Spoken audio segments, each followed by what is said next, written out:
स्वागत है दोस्तों आप सभी का अपने YouTube चैनल स्पंक क्लासेस में। दोस्तों आज की इस वीडियो में मैं आपको बताऊंगा क्लास 10 भारतीय भवन का प्रश्नावली 1 का एक का प्रश्न संख्या 3 और 4। ठीक है दोस्तों मैं आपको बता दूं सबसे पहले कि प्रश्न संख्या 1 और 2 मैंने बता दिया है। यदि आपने नहीं देखा है तो डिस्क्रिप्शन बॉक्स में जाकर देख सकते हो, वहाँ इसका लिंक दिया हुआ है। तो दोस्तों चलिए इस वीडियो की शुरुआत करते हैं। तो दोस्तों आज की इस वीडियो में क्वेश्चन दिया हुआ है, ये क्वेश्चन नंबर 3 हमारा यहाँ है कि त्रिभुज OPQ में एंगल P समकोण है और OP बराबर क्या है 7 सेंटीमीटर और OQ minus PQ equal to 1 centimetre. तो सिद्ध करना है कि साइन Q बराबर 7/25 एवं कोस Q बराबर 24/25। ठीक है, तो दोस्तों आप देख सकते हैं कि यहाँ पे एक त्रिभुज की रचना भी है। त्रिभुज OPQ में एंगल P बराबर क्या है 90 डिग्री है। यहाँ पर लिखा हुआ है कि एंगल P समकोण है और OP बराबर 7 सेंटीमीटर। तो सबसे पहले यहाँ पे एक त्रिभुज का रचना किया हुआ है। यहाँ देख सकते हैं OQP, ठीक है, जिसमें P समकोण है तो P इक्वल टू 90 डिग्री यहाँ दिया हुआ है और OP बराबर 7 है तो यहाँ 7 भी दिया हुआ है। ठीक है, तो हमें बस सिद्ध करना है कि साइन Q बराबर 7/25 एवं कोस Q बराबर 24/25। ठीक है, तो इतना हमें सिद्ध करने के लिए सबसे पहले यहाँ पे क्या करना होगा, आप देख सकते हैं कि यहाँ पर लिखा हुआ है OQ माइनस PQ बराबर 1 सेंटीमीटर। ठीक है, तो इसी के सहारा से जो है हम इसे जो है ना साइन Q एवं कोस Q का जो वैल्यू है यहाँ पे दिया हुआ है उसे हम प्रूव कर देंगे। ठीक है, तो सबसे पहले हमने यहाँ पे उतार लिया है OQ minus PQ equal to 1। ठीक है, इसके बाद हम यहाँ क्या करेंगे, आप दोनों में से किसी को x मान लीजिए। ठीक है, जैसे हम मान लेते हैं OQ minus PQ equal to 1 है तो यहाँ हम हम PQ बराबर x मान लेते हैं। ठीक है, हमने यहाँ पे लेट कर लिया है, मान लिया है। ठीक है, तो हमने PQ बराबर x मान लिया है। तो यदि PQ बराबर x मानेंगे तो इसमें जो है हम PQ के जो वैल्यू है x उसे हम पुट करेंगे। तो OQ माइनस और PQ की जगह पर जो हमने x माना है तो इसके जगह पर हम x का वैल्यू यहाँ पे पुट कर देंगे इक्वल टू 1। ठीक है, उसके बाद क्या करेंगे, OQ का OQ, ठीक है, इक्वल टू, और ये माइनस x है जब इक्वल के उस साइड जाएगा तो क्या हो जाएगा प्लस x हो जाएगा और 1 यहाँ से पहले से अवेलेबल है तो x + 1 हमारे यहाँ OQ का जो वैल्यू है ये आ गया है। ठीक है, तो दोस्तों आप देख सकते हैं यहाँ पे हमने इसका वैल्यू यहाँ पर पुट कर दिया है। ये भी क्या है, अज्ञात है, अननोन नंबर है। ठीक है, OQ बराबर x + 1। ठीक है, तो OQ बराबर हमने यहाँ पे क्या x + 1 यहाँ वैल्यू पुट कर दिया है और PQ इक्वल टू x माना था तो वो भी हमने यहाँ लिख दिया है। तो ये क्या है, अभी अननोन नंबर है तो इसे हमें निकालना होगा, x का वैल्यू निकालना होगा और x + 1 का भी वैल्यू निकालना होगा। तो उसे निकालने के लिए अब हम यहाँ क्या करेंगे, तो देखिए चलते हैं आगे की तरफ। दोस्तों अब हम यहाँ क्या करेंगे, यहाँ पे हमने लिखा है कि समकोण त्रिभुज OPQ में, ठीक है, समकोण त्रिभुज OPQ में अब हम यहाँ क्या करेंगे, यहाँ देख सकते हैं कि सबसे बड़ी भुजा यहाँ क्या है OQ है। ठीक है, तो सबसे बड़ी भुजा का वर्ग अन्य दो भुजाओं को वर्ग का योगफल के बराबर होता है। तो समकोण त्रिभुज OPQ में हम यहाँ पर एक फॉर्मूला लिखेंगे कि कर्ण का स्क्वायर इक्वल टू लंब का स्क्वायर प्लस आधार का स्क्वायर। ठीक है, यहाँ पे हम लिखते हैं कर्ण का स्क्वायर, इसका फॉर्मूला होता है, आप इसे याद कर लीजिएगा, कर्ण का स्क्वायर इक्वल टू लंब का स्क्वायर प्लस आधार का स्क्वायर। ठीक है, तो चलिए कर्ण हमारा इस त्रिभुज में क्या है OQ है तो यहाँ पे हम OQ लिख सकते हैं, OQ का स्क्वायर इक्वल टू, और लंब यहाँ क्या है देख सकते हैं PQ है तो PQ का स्क्वायर हम यहाँ लिख सकते हैं, और आधार क्या है, और आधार हमारा यहाँ क्या है OP है तो OP का स्क्वायर।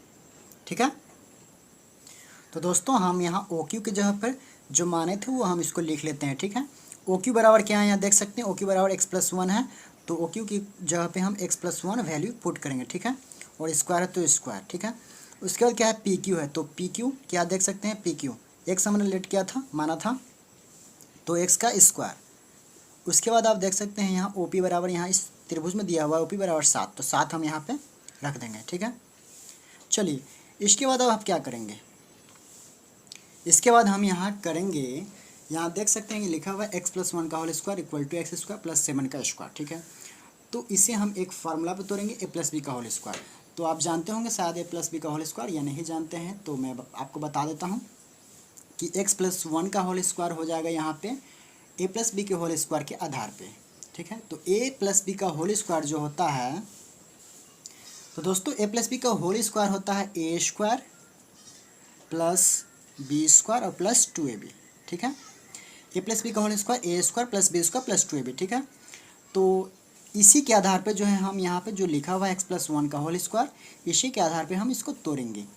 ठीक है दोस्तों, तो यहाँ ए का स्क्वायर है, तो एक ए के जगह पर हमारा क्या है, ये एक्स है, और बी के जगह पर क्या है, एक है, तो ए स्क्वायर, तो ए स्क्वायर के जगह पर हमारा क्या हो जाएगा यहाँ एक्स स्क्वायर है ना, और बी के जगह पर क्या हो जाएगा एक, तो एक का स्क्वायर और प्लस 2, और ए के जगह पर क्या है हमारा एक्स है तो एक्स लिख देंगे, और बी के जगह पर क्या है 1 है तो 1 लिख दिए। ठीक है, और इसी के बाद इसका कैलकुलेशन कर देंगे एक्स स्क्वायर प्लस 1 और प्लस 2x।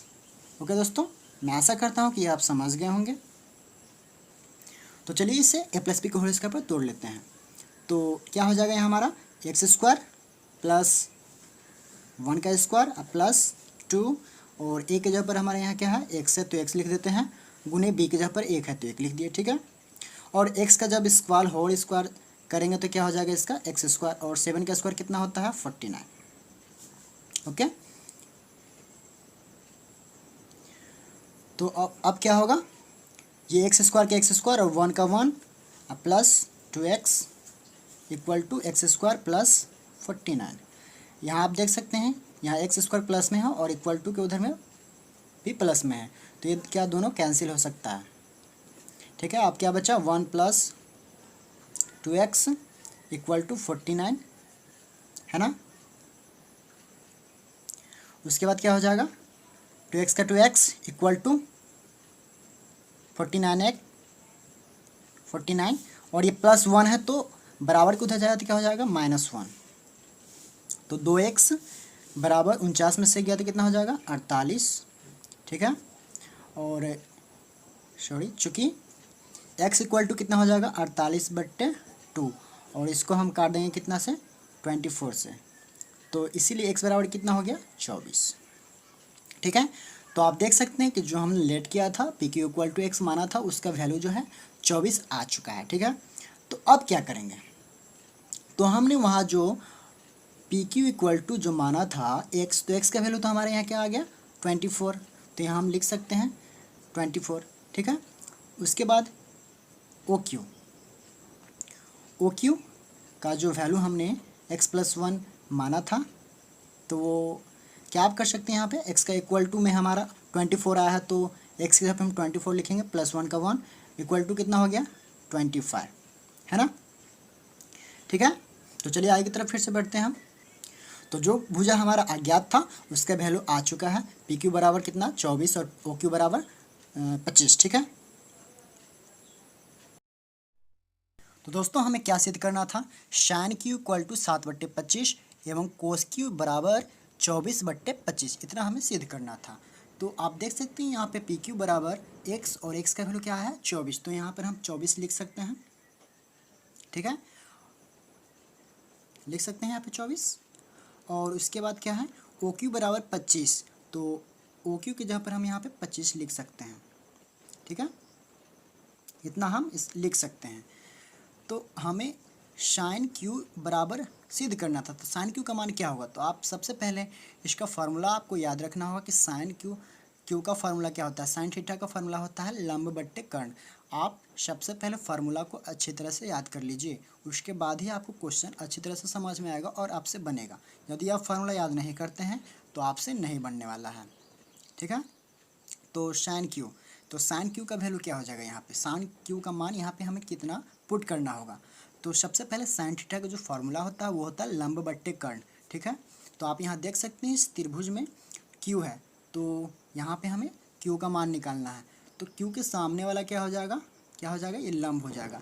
किसी भी कोण का सामने वाला जो भुजा होता है वो क्या होता है लंब होता है, सिर्फ पी को छोड़ के 90 डिग्री वाला कोण को छोड़ के। ठीक है, तो ये क्यू के सामने वाला ये क्या हो जाएगा लंब होगा, और हमें तो लंब बट्टे कर्ण के जगह पर वैल्यू पुट करना है। तो ये सामने वाला क्या हो गया हमारा लंब हो गया, और कर्ण क्या हो जाएगा ये हो जाएगा 25, है ना। तो हमारा क्या यहाँ पे हो जाएगा, साइन क्यू इक्वल टू क्या हो जाएगा 7/25। तो यहाँ पे हम लिख सकते हैं 7/25। और आप देख सकते हैं क्वेश्चन में भी साइन क्यू बराबर 7/25 हमें प्रूव करना था, तो ये तो हमारा प्रूव्ड हो चुका है। चलिए कोस क्यू को आप देख लेते हैं। तो कोस थीटा का सबसे पहले फॉर्मूला क्या होता है आधार बट्टे कर्ण, ठीक है। तो क्यू से चलिए हम देखते हैं। तो क्यू के सामने लेते हैं तो लंब ही होगा, तो इसकी तो हमें कोई ज़रूरत नहीं है। तो चलिए ये लंब हुआ तो ये क्या हुआ आधार हुआ, तो आधार बट्टे कर्ण का हमें ज़रूरत है। तो आधार हमारे यहाँ क्या है 24 है, तो 24 यहाँ पे हम लिख देते हैं। आधार बट्टे कर्ण कितना है 25 है। तो आप देख सकते हैं कि हमारा दोनों मान प्रूव्ड हो चुका है, साइन क्यू का और कोस क्यू का। साइन क्यू बराबर 7/25 और कोस क्यू बराबर 24/25। तो दोस्तों चलिए अब हम क्वेश्चन नंबर 4 को देखते हैं। तो क्वेश्चन नंबर 4 में हमारा यहाँ है कि यदि त्रिभुज ABC में एंगल A और एंगल B क्या है न्यून कोण है। यदि त्रिभुज ABC में एंगल A और एंगल B न्यून कोण है और साइन A बराबर साइन B, तो सिद्ध करें कि एंगल A बराबर एंगल B। ठीक है दोस्तों, तो हमें इस क्वेश्चन में सॉल्व करके दिखा देना है कि एंगल A बराबर एंगल B, कोण A कोण B के बराबर सिद्ध कर देना है।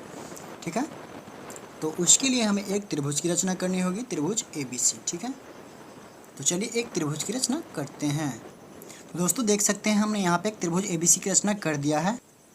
तो दोस्तों सबसे पहले हमें यहाँ भुजा AB पे जो है एक लंब डालना होगा CD। ठीक है, एंगल A बराबर एंगल B यदि सिद्ध करना है तो हमें सबसे पहले भुजा AB पर एक लंब DC डालना होगा। ठीक है, और उसके बाद हमने यहाँ पे क्या लिख दिया है sine A equal to sine B। ठीक है, इसी के सहारा से हम एंगल A बराबर एंगल B प्रूव करेंगे। तो आप सब देख सकते हैं कि इस त्रिभुज में हमने लंब डाला, लंब डालने के बाद यहाँ पे दो समकोण त्रिभुज की रचना हुई है, एक त्रिभुज ADC और एक क्या DBC। ठीक है, दो समकोण त्रिभुज की रचना इस त्रिभुज में हो गई है, एक त्रिभुज में। तो दोस्तों अब आप देख सकते हैं कि हमने यहाँ साइन A के बदले में यहाँ पे हमने क्या लिखा है CD/AC। तो आप देख सकते हैं कि इस त्रिभुज में कोण A को देख सकते हैं आप। तो कोण A के लिए जो सामने वाला क्या हो जाएगा हमारा ये लंब हो जाएगा, है ना। किसी भी कोण के जो सामने का जो भुजा होता है वो लंब होता है, केवल 90 डिग्री का छोड़ के। तो A के सामने वाला ये जो भुजा है क्या है लंब है। ठीक है, साइन A के लिए A के लिए। तो लंब बट्टे कर्ण, तो लंब हमने यहाँ पे क्या लिखा साइन A का जो फॉर्मूला होता है वो लंब बट्टे कर्ण होता है। तो लंब के जगह पर CD और कर्ण क्या है AC, तो AC हमने इसके नीचे लिख दिया। ठीक है, उसी प्रकार इक्वल टू है उसके बाद B। तो आप देख सकते हैं तो B के सामने वाला ये वाला भुजा क्या हो जाएगा लंब हो जाएगा और कर्ण क्या होगा ये हो जाएगा। तो देखिए लंब हमने यहाँ पे लिख दिया है CD और कर्ण क्या है BC। ठीक है, यहाँ तक तो कोई दिक्कत नहीं होनी चाहिए। तो चलिए अब आगे बढ़ते हैं। तो दोस्तों आप देख सकते हैं कि हम यहाँ CD को CD से कैंसिल कर दें। ठीक है, तो दोस्तों CD से CD हमने यहाँ कैंसिल कर दिया और कैंसिल करने के बाद क्या 1/AC हमें मिला और 1/BC मिला। अब यहाँ पे हम क्रॉस मल्टीप्लिकेशन कर देंगे, तो BC को 1 से करते हैं तो BC आता है और AC को 1 से करते हैं तो AC आता है। तो दोस्तों आप देख सकते हैं कि यहाँ पे BC इक्वल टू AC आ चुका है। ठीक है, मतलब ये वाला कर्ण इस त्रिभुज का कर्ण और इस त्रिभुज का कर्ण दोनों बराबर आ चुका है, ये दोनों भुजा बराबर हो चुका है। ठीक है, तो ये दोनों बराबर हो गया तो हमारा एंगल A बराबर एंगल B क्या हो चुका है प्रूव्ड हो चुका है। ठीक है, तो इस क्वेश्चन में कुछ नहीं था, बहुत ही इजी था। ठीक है, तो दोस्तों हमारी वीडियो आपको कैसी लगी कमेंट में ज़रूर लिख के बताइए। और दोस्तों यदि अच्छी लगी हो तो प्लीज़ एक लाइक तो बनता ही है। यदि आप हमारे चैनल पर नए हैं तो प्लीज़ हमारे चैनल को सब्सक्राइब कीजिए और साथ ही बेल का आइकन भी हिट कीजिए, ताकि हमारी नेक्स्ट वीडियो यदि यूट्यूब पे अपलोड की जाए तो उसकी नोटिफिकेशन सबसे पहले आपके पास पहुंचे। तो दोस्तों चलिए मिलते हैं नेक्स्ट वीडियो में।